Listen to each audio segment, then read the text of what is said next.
Modulation અને તેની જરૂરિયાત. કેટલીક કમ્યુનિકેશન સિસ્ટમમાં માહિતી ધરાવતા જે વિદ્યુત સિગ્નલો છે તે વિદ્યુત સિગ્નલને સીધું ટ્રાન્સમિશન ચેનલમાં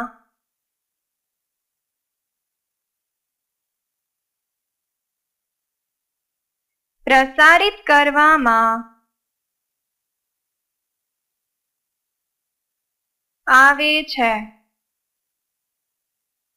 દાખલા તરીકે ટેલિફોન જેવી કમ્યુનિકેશન સિસ્ટમમાં ધ્વનિના વિદ્યુત સિગ્નલોને વાહકતા દ્વારા એક છેડેથી બીજે છેડે મોકલવામાં આવે છે, એટલે કે સીધું પ્રસારિત થઈ જાય છે. પરંતુ મોટા ભારે સંદેશા અથવા તો માહિતીના સિગ્નલો જે નિમ્ન આવૃત્તિના હોવાથી, જેમની આવૃત્તિ ઓછી હોવાથી તેમને અવકાશ જેવા માધ્યમમાં દૂરના અંતર સુધી પ્રસારિત કરી શકાતા નથી. આમ કરવા માટે કયા પરિબળો ભાગ ભજવે છે તે જોઈએ. એમાં પહેલું પરિબળ છે એન્ટેનાની લંબાઈ.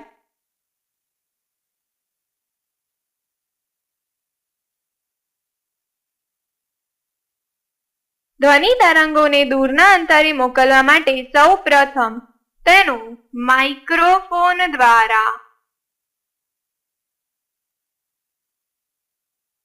વિદ્યુત સિગ્નલ માં રૂપાંતરણ કરવામાં આવે છે અને એ જે વિદ્યુત સિગ્નલ છે તેને ઓડિયો સિગ્નલ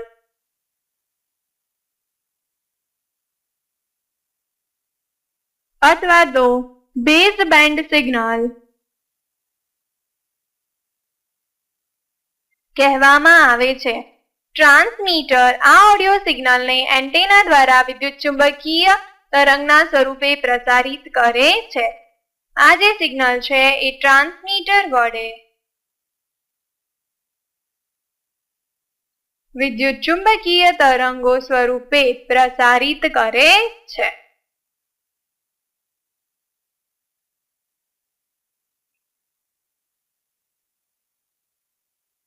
એન્ટેનામાંથી સિગ્નલોનું ઉત્સર્જન ક્ષમતાપૂર્વક કરવા માટે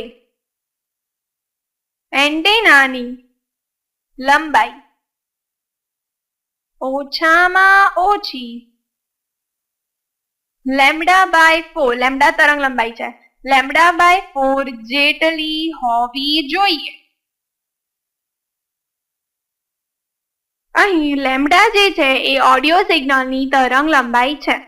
ઓડિયો સિગ્નલની જે આવૃત્તિ છે તે આવૃત્તિનો વિસ્તાર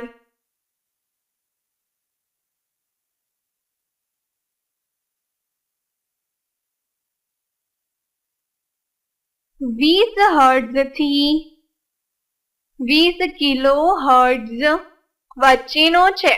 દાખલા તરીકે 1 કિલોહર્ટ્ઝની આવૃત્તિ સિગ્નલને ટ્રાન્સમિટ કરવું છે તો તેની તરંગ લંબાઈ કેટલી હોવી જોઈએ, જેની આવૃત્તિ f કેટલી હતી છે 1 કિલોહર્ટ્ઝ.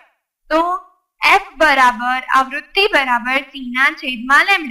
પરિણામે તેની તરંગ લંબાઈ λ બરાબર c/f થી પ્રકાશનો વેગ 3 × 10⁸ કિલો છે. 1 × 10⁵ આથી તરંગ લંબાઈ λ 300 કિલોમીટર હોવી જોઈએ અને પરિણામે આપણે એન્ટેનાની જે લંબાઈ છે એ λ/4 હોવાને કારણે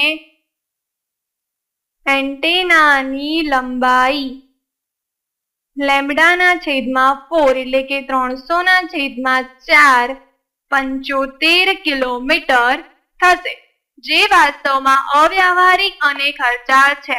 પરંતુ જો 1 મેગાહર્ટ્ઝની આવૃત્તિ વાળા તરંગ માટે એન્ટેનાની લંબાઈ ગણવામાં આવે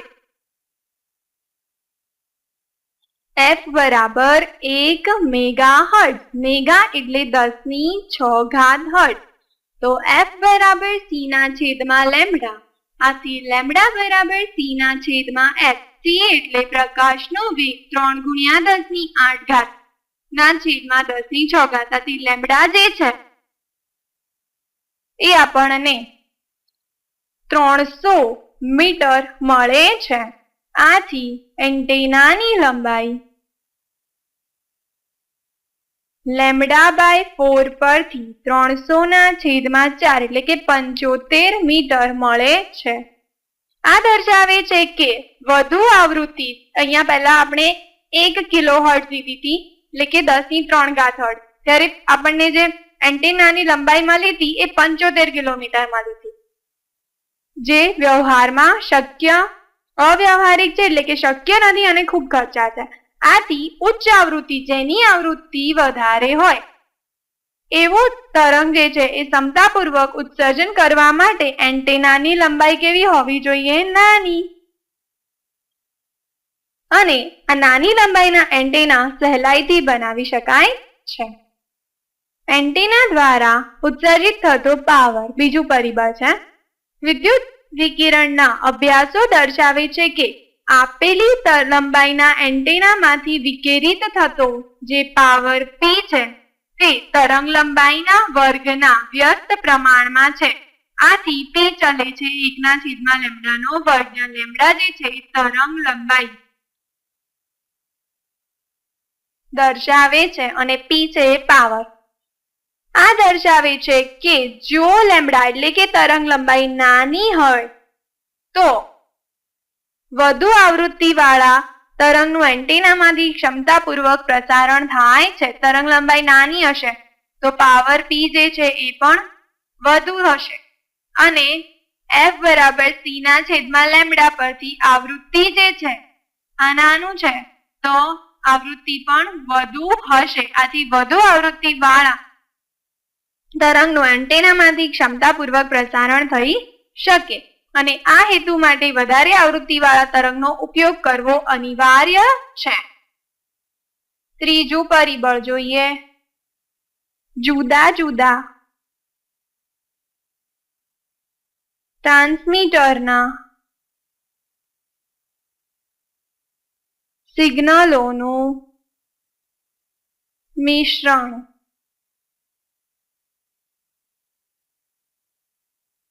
કોઈ એક વિસ્તારમાં એક કરતાં વધુ ટ્રાન્સમીટરો આવેલા હોય અને તેઓ તેમની માહિતીનું પ્રસારણ સીધું ઓડિયો સિગ્નલ પર કરે તો આ બધા સિગ્નલો મિક્સ થઈ જાય. વધુ ટ્રાન્સમીટરો તેમના ઓડિયો સિગ્નલોનું પ્રસારણ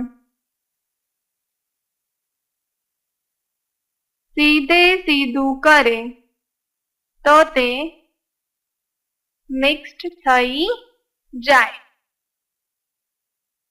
કોઈ એક ટ્રાન્સમીટરની માહિતીને બીજા ટ્રાન્સમીટરની માહિતીથી અલગ પાડી શકાતી નથી. એક ટ્રાન્સમીટરની માહિતી બીજા ટ્રાન્સમીટરની માહિતીથી અલગ પાડી શકાતી નથી. દરેક ટ્રાન્સમીટરને તેની માહિતીમાં ટ્રાન્સમિશન માટે જો અલગ અલગ આવૃત્તિ ફાળવવામાં આવે તો આ પરિસ્થિતિને ટાળી શકાય છે. જો દરેક ટ્રાન્સમીટરની આવૃત્તિ જુદી જુદી હોય તો સિગ્નલ છે એ મિક્સ્ડ થતું નથી.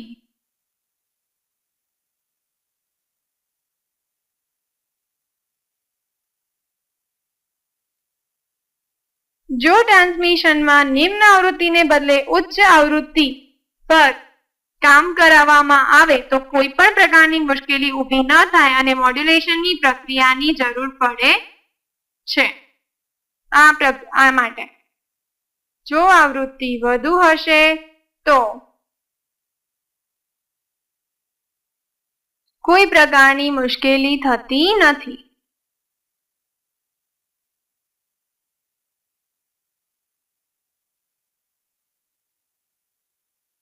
અને આવૃત્તિને વધુ કરવા માટે આ પ્રકારની પ્રક્રિયા માટે મોડ્યુલેશન પ્રક્રિયા જરૂરી છે.